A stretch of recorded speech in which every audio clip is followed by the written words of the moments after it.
I always start by saying, the fact that I'm up here talking in no way means that anything I've got to say is, the absolute truth. There is no such thing.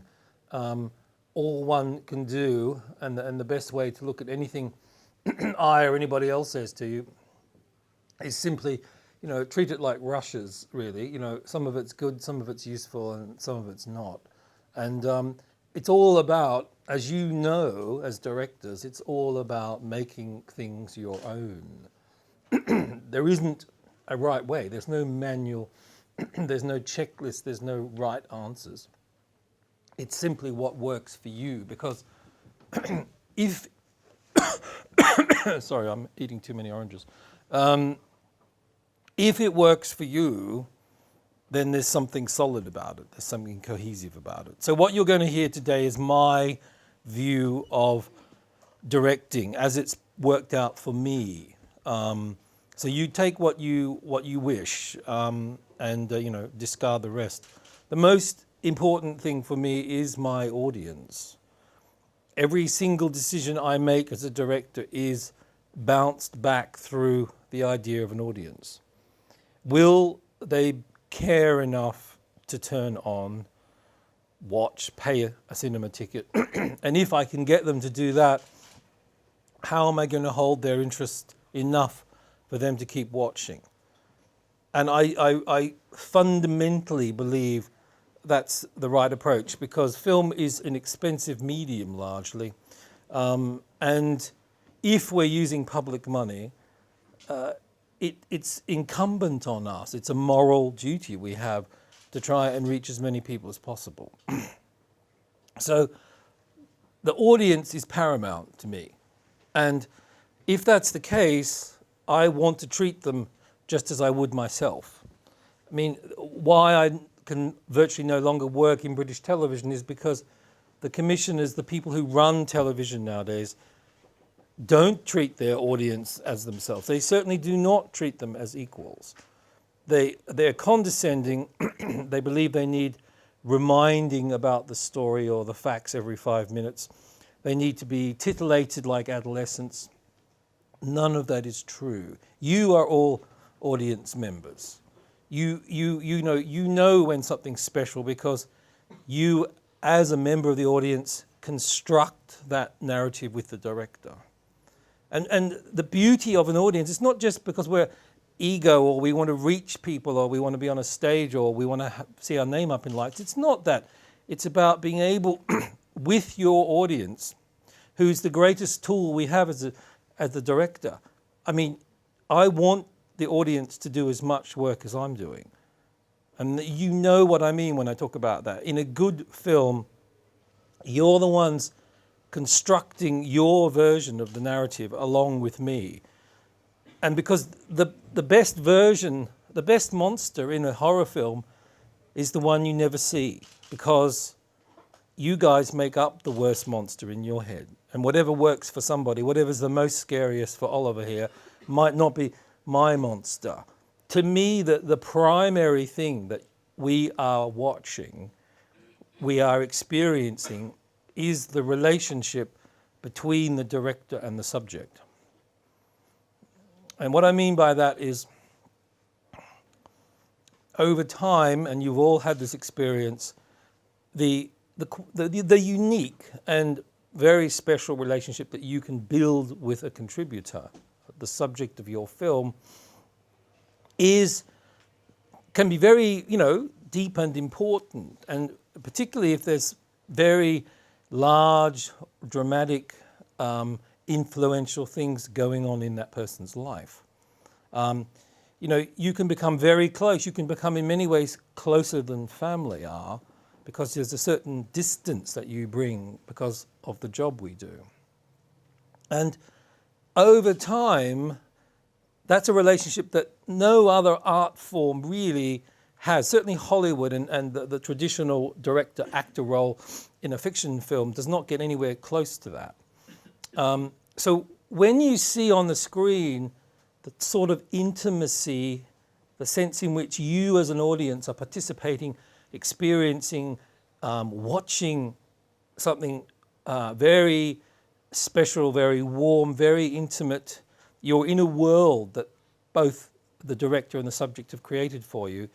What you are really watching is that trust that takes place between the director and the subject.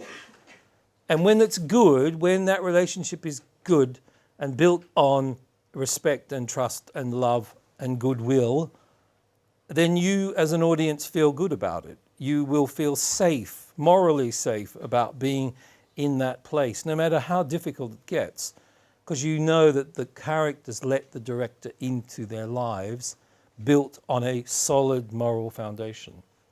But you all know, courtesy of television, the other end of the scale, which is manipulation, deceit, schadenfreude, the type of things that pass for fun and games in our modern media landscape. And then as an audience, what happens is you start to feel morally repugnant. There's a sense in which you recoil or want to step back because it feels actually like an intrusion into somebody's life.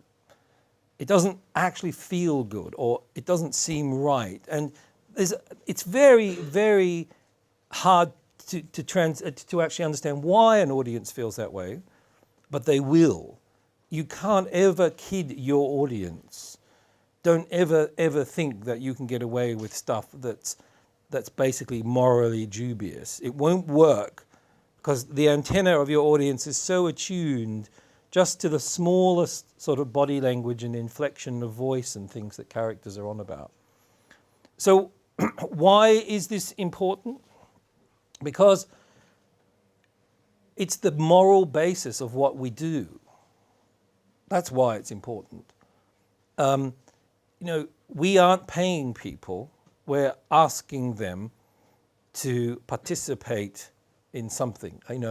It might be quite long, and it might involve many hours of their time. But usually, it's the goodwill, and dare I say, it's the people skills of directors and people who make films that manage to infuse everybody with the idea that it's worthwhile. But it has to have a moral basis. Whenever, there's a relationship going on with anybody, let alone the director and the subject, there's always a moral dimension to it. There's a moral contract, really. I don't mean on a piece of paper. I mean the fact that there's an exchange of time and creation and ideas and sharing. And hopefully to the benefit of everybody. So the beauty of what we do is this profound relationship we can create with people around us. It's an enormous privilege, isn't it, to enter someone else's life. I mean, some of the experiences I've had with people are just, they reduce you to tears. And those good people, through the openness and the trust that they've put in me, have given me that great privilege. The flip side of the coin, literally what's on the other side, is a huge responsibility to do the right thing by that person. And I don't mean sanitize their lives or rub out the bad bits or lie about them. I simply mean to bring across the record of that time and place with that character that they've so willingly given up to you. And the more extreme, the more emotional, the more real that experience is that you're documenting, the more the privilege, but the greater the responsibility.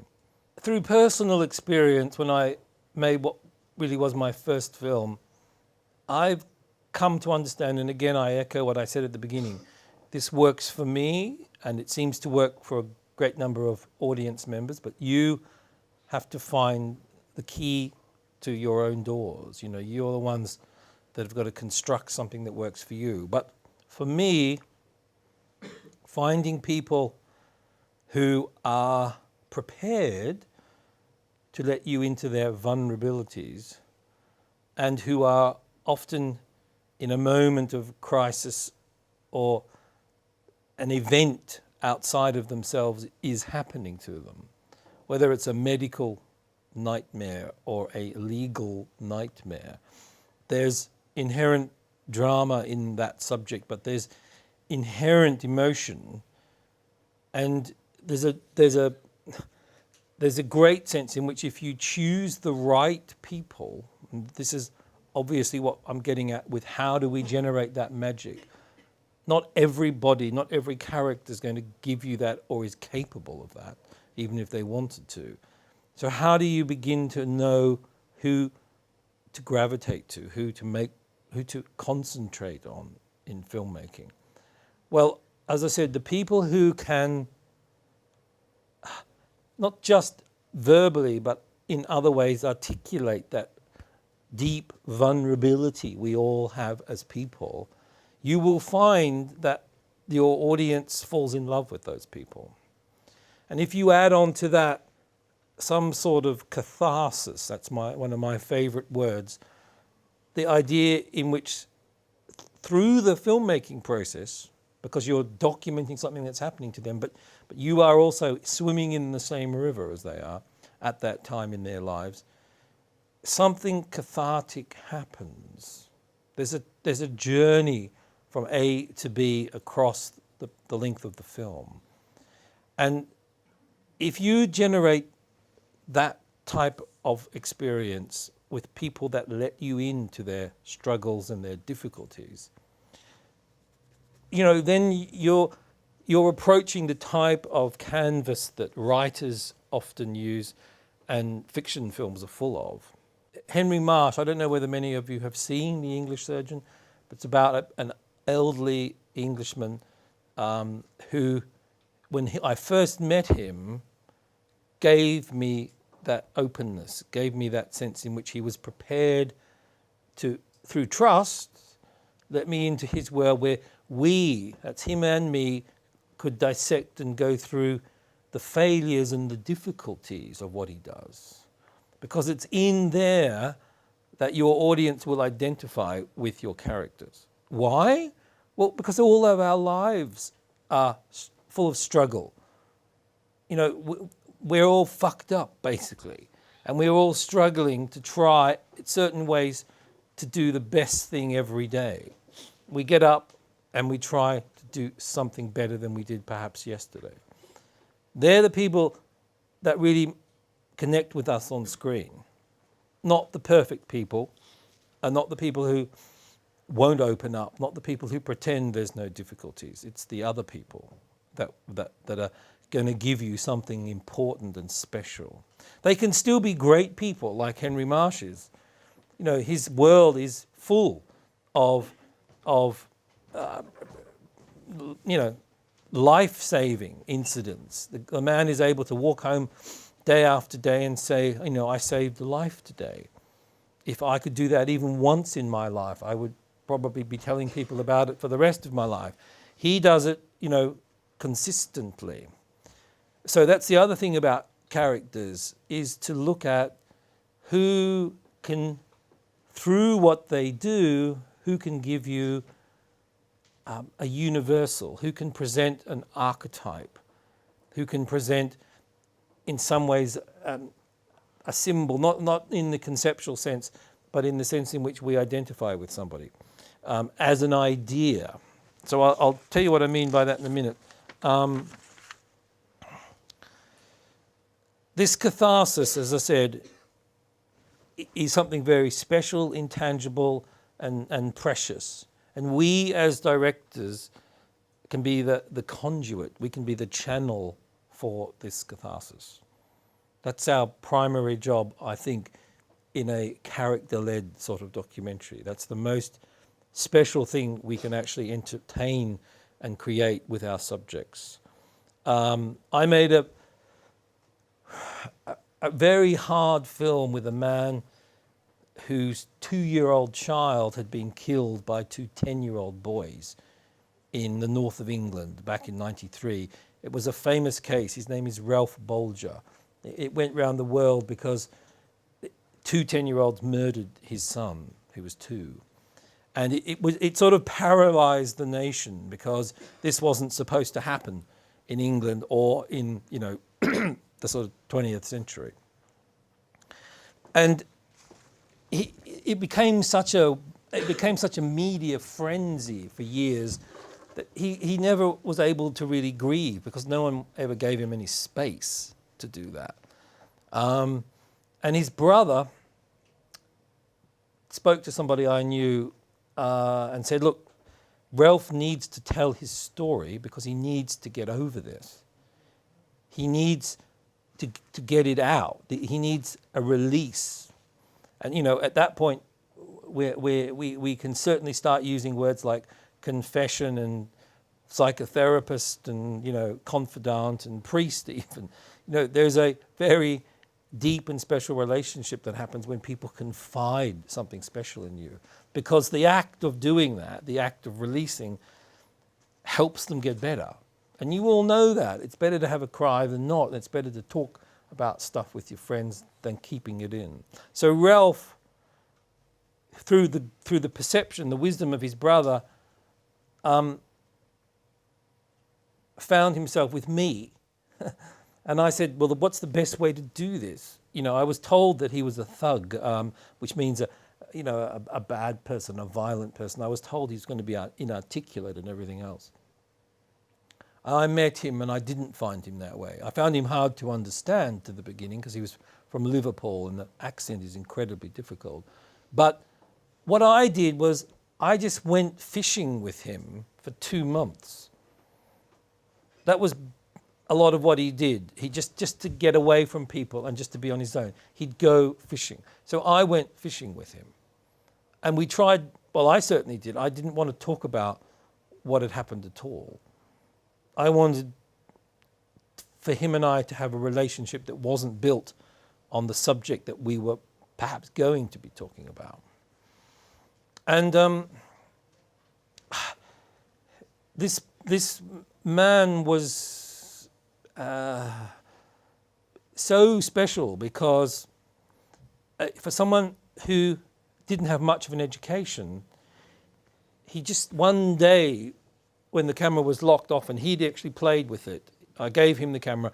It was about the second day I'd got it out and we were just mucking around, and I asked him to look at me through the lens. I wanted him to see that it wasn't some sort of soul-grabbing device or, you know, all this weird stuff that people think cameras are.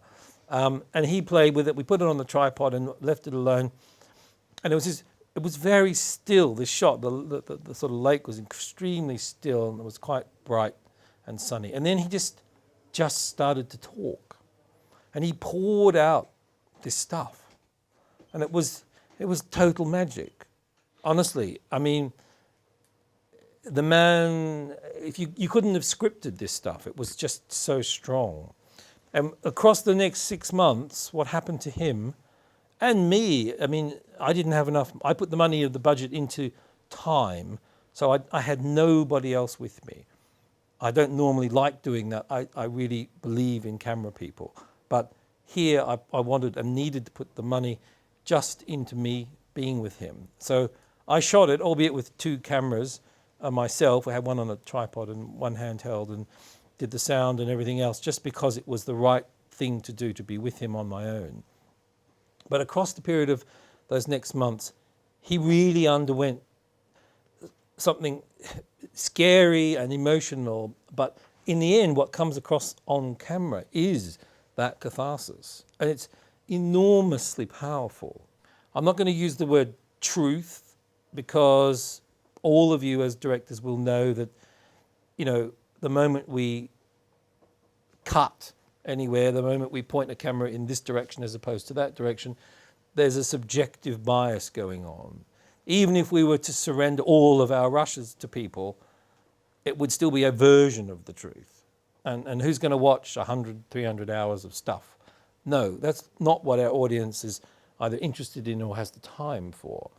What they want is our best shot at this time and place with these people. And they expect that sense of reality from us. And why do they do that? Well, some of them are just sick of the sort of morally, artistically bankrupt stuff that comes out of Hollywood. More and more people are finding and discovering documentary more and more people are falling in love with it because it allows them into a world and people that they would never, ever have access to otherwise. Who's seen Thin Blue Line by Errol Morris?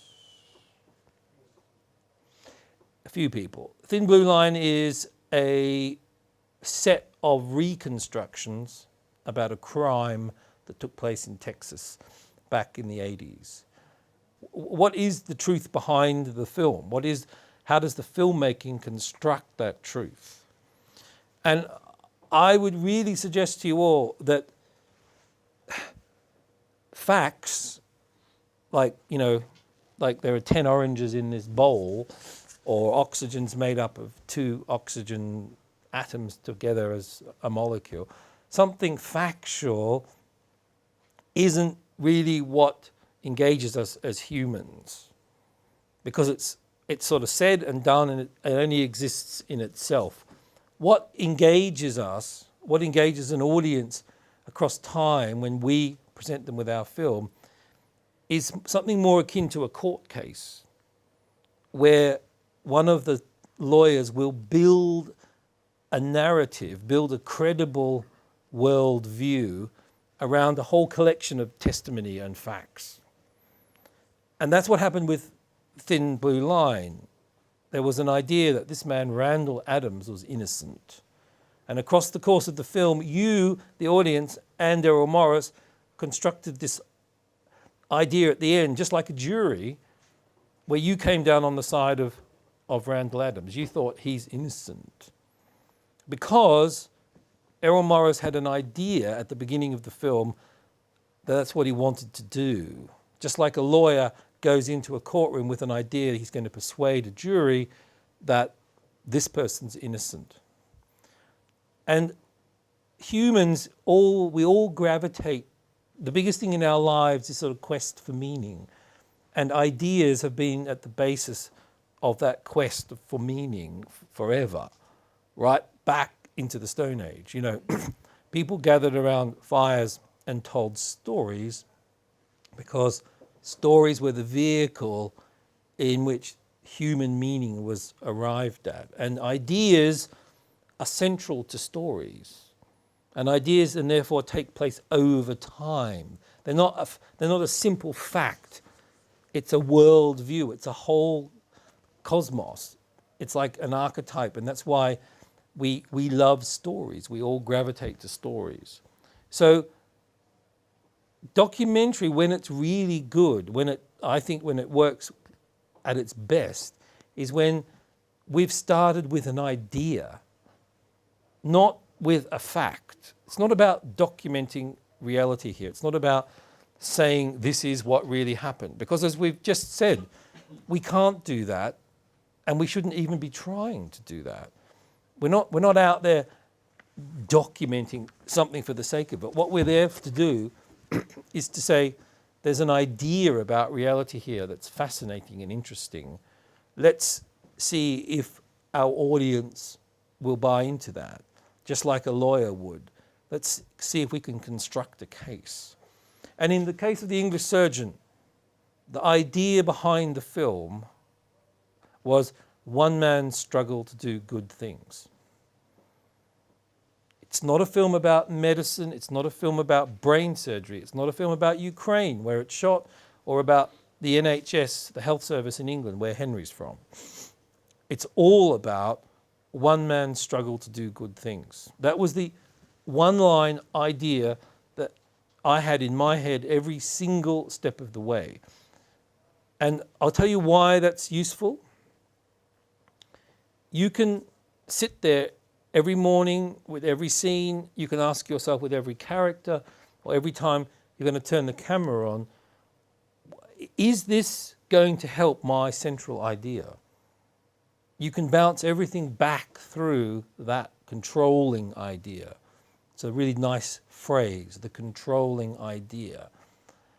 And you will start to find that you get very good at not filming or not doing things, because you'll begin to see that actually a lot of what we do is out of fear that we're going to miss something, but it probably hasn't got anything to do with our central idea. And I used 3 cameras often on The English Surgeon, and I ended up shooting 65 hours of material. That's all I had after 3 weeks to make my film. So it's extremely helpful as a way to focus down what it is that's actually relevant about what you're doing. And if you can give yourself one sentence, a controlling idea about your film, and it's actually a lot harder to do than you think, but if you can, it will really enlighten you, help you keep remembering what it is I'm doing here. Why am I turning over here? What's this scene got to do with it? Has this person got anything to do with my story? I would always start with a character, somebody that somehow you just find interesting. And that might sound sort of obvious in many ways, but what you're looking for is the thing that person does that you can make bigger, that you can make universal. So through observation, not only and I mean observation, I mean spending as much time with people right across all parts of their life, if indeed that is possible. And it should be, because then you have honed and understood and almost rehearsed parts of what they do. You in essence know much more about the mechanisms that are structured part of their life. You know the pressure points, the things that motivate them. You've seen them at work or at play or with their family or fighting or whatever it is.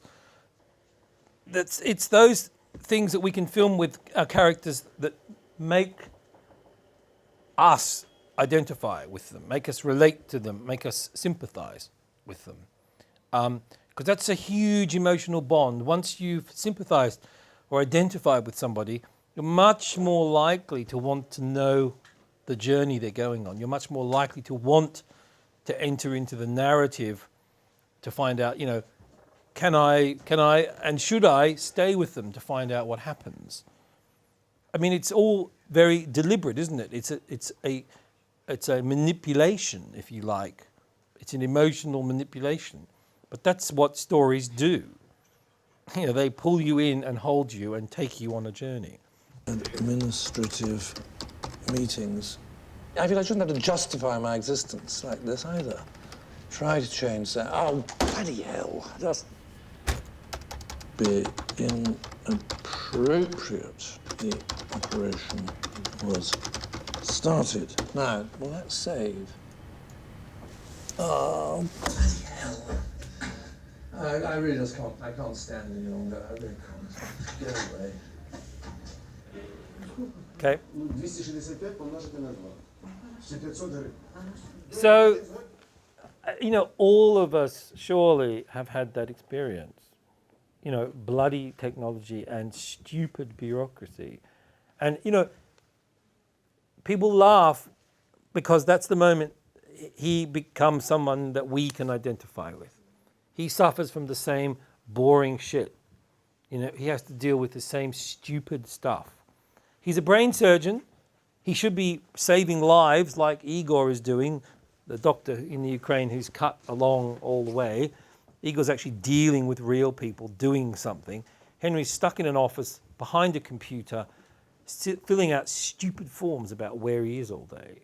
I mean, and it says a lot about our present health system. But it's at that moment, just think about it, it's at that moment that he isn't a brain surgeon, he's just some guy like you and I having to deal with the horrors of modern life. And that's why the scene's there, because that's when you emotionally connect with him. You're able to have an identification with him because he's doing something you and I do. When he's a brain surgeon, of course, we can't relate to that. We can be fascinated, but we can't emotionally relate. Whereas here, we know exactly what's going on. The freedom that it gives you, if you as a director are on one camera and you are employing another camera person, if indeed that's how you've worked. But I really ask you to think about that possibility because it might, as I said, cost you something more at the time. But what it gives you in the cutting room is the ability to not move around, for example, when we're having a conversation, which in the case of the English surgeon was incredibly important. Very delicate discussions are taking place between people. We could just be, the two of us in that room could be really trying to hide, basically, so we were not in the way. We weren't clunking around having to go backwards and forwards over shoulders to get shots, which a single camera would have to be. So sometimes it's very useful from that point of view. But more importantly, it's so wonderful to have the freedom in the cutting room to shoot over the shoulder and then be able to cut from the other camera to the other contributor, just like you would in a drama. And the real cut, there's no such thing then as cutaways. There's no such thing as shots you have to paste in to cut down the scene, because you've really, really got the very moment of that person's reaction. You know, you can use the exact reaction of the other participant in the conversation.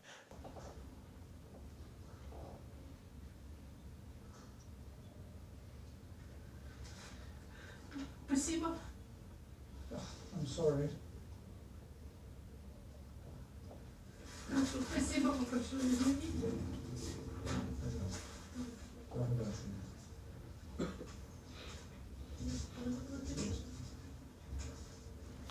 Okay.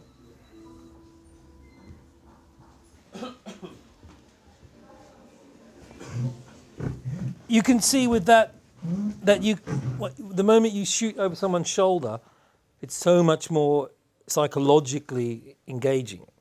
It's just like obviously the way they shoot it in a drama. And the woman's face and Henry's eyes carry a vast amount of emotion in that scene. It's not that many words. And that's because, you know, there were two cameras. I was shooting the grandmother. My much better cameraman is on the doctors.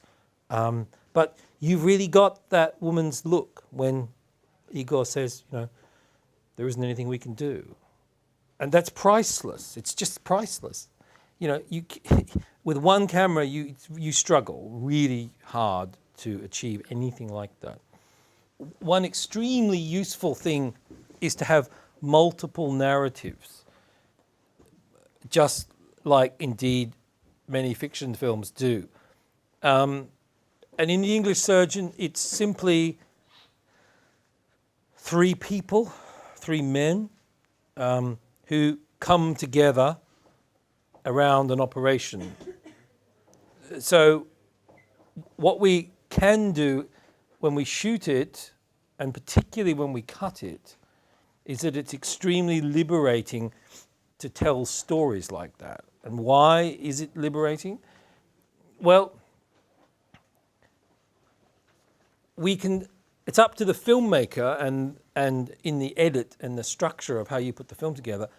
If you've got multiple stories running with different people, all of whom engage with one another at some point, you know, the beauty of being able to have that is that in the cutting room, you can move between, once you've set them up, you can go backwards and forwards. I mean, it sounds very obvious, and indeed, in many ways it is, but when you think about it structurally, why it's so incredibly useful is because not only do you keep the audience interested because you're not spending too much time with one person for a while, you can then cut to another character, but in the cutting, you know, whatever you cut to in that next scene is a way of creating meaning from where you've come from. It's classic Eisenstein juxtaposition and all the other things that we know about. But it's harder in a documentary when you don't have somewhere to go as another narrative. A lot of rough cuts and things I see in the UK suffer from being on one track because it's extremely claustrophobic after a while. You want somewhere else to go. That's just natural. That's what the audience is doing in its head. It needs a place to just step back and think and reflect. And that's exactly what multiple storylines will give you.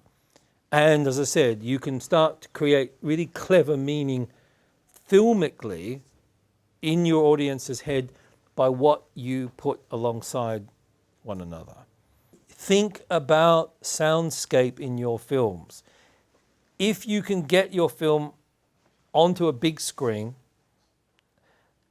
if you haven't spent time, money and thought to some extent on the soundscape, it won't feel like a film in the cinema. It will feel like a TV film that's blown up onto a big screen. And honestly, there's a completely different approach, and it's not hugely expensive. It just is a different way of working to think about how you get that big screen feeling. Because I would argue that over 50% of the impact of a big screen film is audio. Really would. And that is unbelievably true if it involves music. That brings me to my second point. There are loads of great musicians out there, many of them interested in cinema, many of them who watch films and who know how to get a soundtrack working, which we can use. They'd love to have their name on the end of your film. So don't even think about music that's not made for you, because you can, at minimal cost, work with real musicians with real instruments who are going to make your soundtrack that no one else has ever heard before. And it's unbelievably liberating to work like that with people who are great at what they do. You can create together the right type of rushes, musical rushes really, and then bring it back into an edit and play with it as you want to. I so advise you to try it. You'll never go back to CDs or anything else. And it's not expensive because people want their names out there on good films. And as I said, working with professionals who do that, it's so interesting and liberating. And your audience loves it because we all need places in films where there's a chance to stop and think, the chance to use music as not as this sort of sentimental thing, which often tries to prop the story up when there isn't a story, but used in a very, very, very different way, to create mood, to create distance, to create reflection, all those things.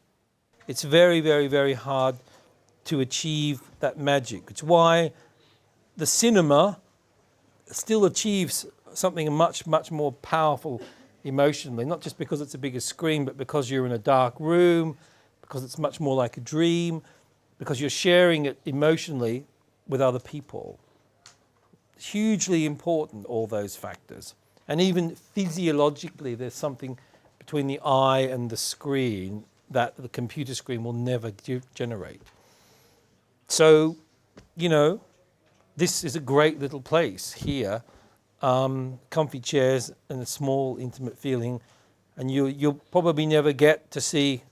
You can watch something in here, which you could watch at home on a television screen or even a computer screen. It would be a fraction of the same emotional meaning. So part of what we do as filmmakers is to support places like this somehow, if that in any way means that you can contribute time or effort or publicity or just good films.